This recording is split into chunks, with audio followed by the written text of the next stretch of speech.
some of the conversations I had with my oldest son years and years ago.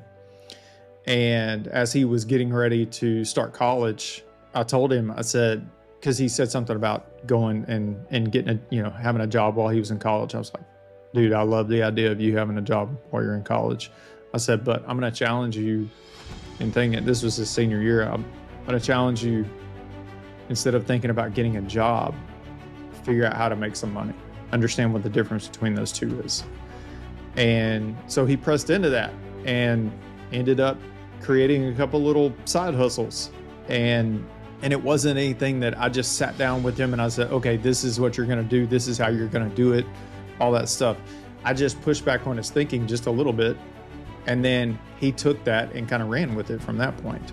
But we've got this incredible opportunity, and it's really short-lived as parents because we only have a certain number of days with our kids, a certain number of opportunities to be able to pour into them.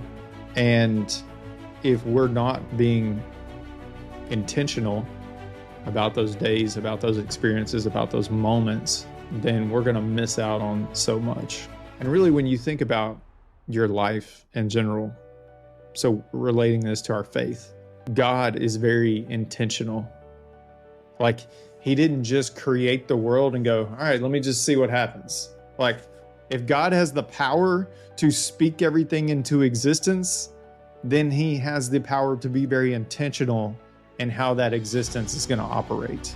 So if God is very intentional with us, then we've got to understand, as parents in the role that we've been placed in this world, we've got to be very intentional about our kids.